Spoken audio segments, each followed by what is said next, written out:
સુરતના Udhna railway station ખાતેથી અમદાવાદ એટીએસે 500 રૂપિયાના દરની કુલ 1,59,500ની બનાવટી ચલણી નોટ સાથે એક શખ્સની ધરપકડ કરી બનાવટી નોટોની હેરફેર કરતા ગુનાહિત રેકેટનો પર્દાફાશ કર્યો છે। આ કાર્યવાહીમાં પશ્ચિમ બંગાળના એક વોન્ટેડ આરોપીનું પણ નામ ખુલતા સમગ્ર કાવતરાના મૂળ સુધી પહોંચવા માટે વધુ તપાસ હાથ ધરવામાં આવી છે।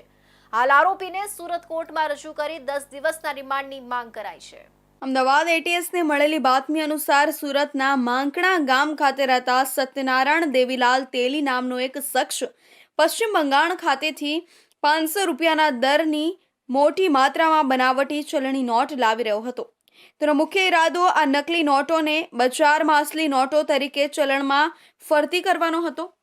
એટીએસની ટીમ ઉધના રેલવે સ્ટેશન બહાર બાતમી મુજબનો શખ્સ કાળા કલરના થેલા સાથે જોવા મળતા જ તેને તુરંત રોકી લેવામાં આવ્યો। તેણે પોતાનું નામ સત્યનારાયણ દેવીલાલ તેલી હોવાનું જણાવ્યું હતું। આરોપીએ પૂછપરછ દરમિયાન તેના કબજામાં ભારતીય ચલણની નકલી નોટો હોવાનું કબૂલ્યું। નોટોનું પ્રાથમિક નિરીક્ષણ કરતા જાણવા મળ્યું કે તેમાં એક જ સિરીઝ અને એક જ નંબરની 1 થી વધુ નોટો હતી। મળી આવેલી તમામ નોટોની વિગતવાર પરીક્ષણ અર્થે directorate of forensic science Gandhinagar ખાતે મોકલી આપવામાં આવશે।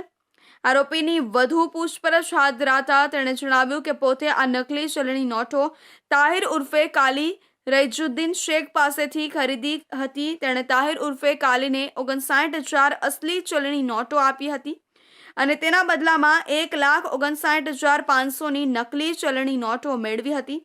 આરોપીએ એ પણ જણાવ્યું કે આ નકલી ચલણી નોટો તે બજારમાં ટુકડે ટુકડે સરસામાનની ખરીદી કરીને ચલણમાં ફરતી કરવાનો હતો। એટીએસ દ્વારા સત્યનારાયણના 10 દિવસના રિમાન્ડની માંગણી કરવામાં આવી હતી, પરંતુ કોર્ટે 1 દિવસના રિમાન્ડ મંજૂર કરી છે।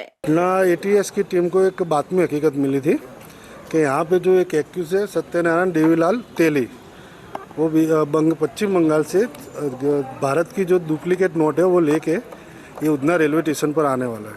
इस हिसाब से पुलिस ने अपने हिसाब से जो कॉर्डन करके उसको अरेस्ट किया और उसके पास से 1,59,000 की भारत की डुप्लीकेट नोट जो थी वो मिला है करेंसी, और आगे तपास करनी थी। इस हिसाब से कोर्ट में पुलिस कस्टडी की मांग की थी।